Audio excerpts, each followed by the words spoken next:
Michelle grew up just outside of Detroit, and her education far exceeds mine and is quite impressive. She has served as a research assistant in the Pulmonary Division of Internal Medicine at the University Hospital in Ann Arbor, where she discovered her two loves, medicine and John. Soon after, she left Ann Arbor to attend medical school at Michigan State University, and she and John were soon married. Michelle and John moved to Raleigh in 2005, and she joined a private OBGYN practice. She has two sons, Hans and Nolan. Hans joined St. David's in the 4th grade and graduated in 2019. He is currently a junior at NC State. Nolan joined St. David's in the 1st grade, and he is her well-grounded St. David's senior, who is confidently and eagerly anticipating his flight from the nest. With that, I would like to introduce Michelle Homeister. Well, good morning, friends. I stand before you humbly, having stared at a blank page for weeks. I pray that my words in some way will serve as an encouragement for the monumental task we have of shepherding our children through these most formative years. I thank my dear friend who floated my name to serve this honor. Your confidence in me inspires me to be a better person and a better speechwriter. You need it? I need it? Okay. I'll try not to be annoying. In fact, as I look back, reflecting on raising two boys and the role that St. David's has played in our lives, it's clear that my family has been inspired in countless unique ways by the St. David's community. We enrolled our children here certainly for the rigor of instruction, but more importantly, we realized how crucial a faith-based education was to training our children according to the unique way God designed them. Our children have encountered loving and faithful mentors every step of the way at St. David's, from faculty, coaches, administration, college counseling, and support staff like grounds, dining, reception. Each and every person is grounded in faith and dedicated to high moral standards here. All these years, I've been confident that my children could approach any adult on this campus for advice or guidance at any time. In an increasingly secular society, we get all kinds of messages and advice. My sister recently sent me a podcast by Kelly Corrigan entitled, "For the Good of the Order, Learning to Say, Oh Well." The author proposes "oh well" as her mantra in accepting those things in life that go awry. It was pretty funny, and we had a great laugh over it. My sister's timing was impeccable. The podcast arrived on a day where 3 college early applications were due by 11:59 p.m. I'm not even going to tell you what time the last push button was sent. But let's just say "oh well" did not adequately express my feelings or sentiments. I listened to the piece several times because I found it so humorous, and remember, humor is humor because it has some truth to it. As I considered Miss Corrigan's message further, I found it unsettling and really unfulfilling.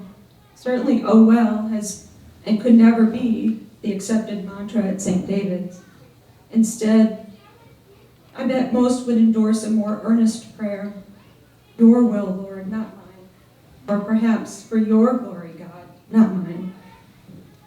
I've prayed these words more time than I could have imagined this year.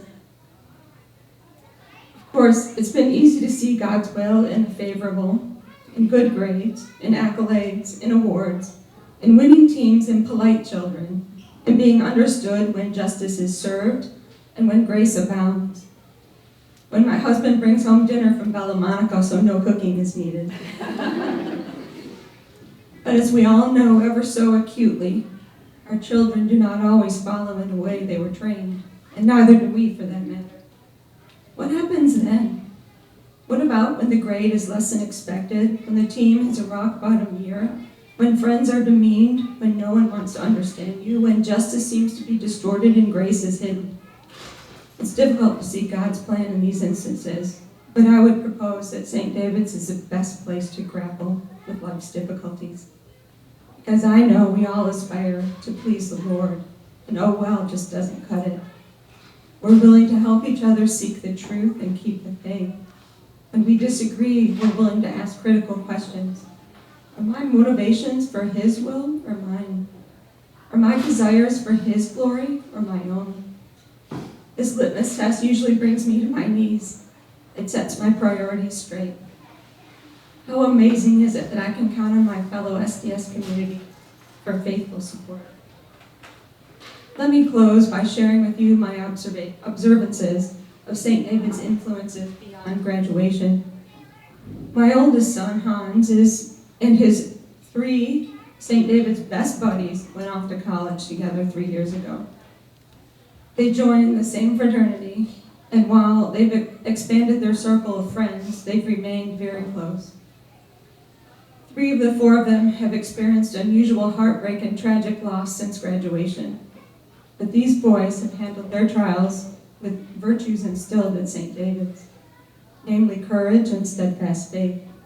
When life got rough, they turned to a trusted youth pastor and formed a Bible study, which has tripled in attendance since inception.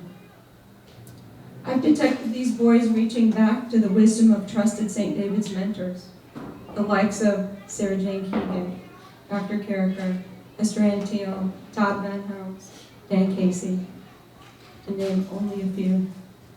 I've even heard an occasional quote or idea espoused from the likes of C.S. Lewis or Aristotle or Dante. Go figure. My boys.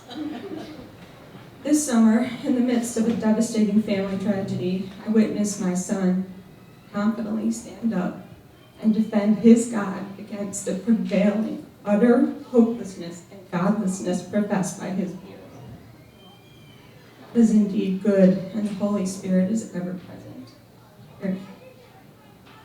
So I want to say thank you, St. David's. You've loved my family on our good days and our bad days. And we likewise have loved you through thick and thin. You've inspired us while we are here in your care, and you will continue to inspire us beyond. I also want to personally thank so many of my St. David's friends and parents. Many of you have been an incredible encouragement to me. You each have qualities that I admire and strive to emulate. You are the essence of dedication, faithfulness, kindness, hospitality, intelligence, selflessness, and style. I'm privileged to know you and to count you as my friend.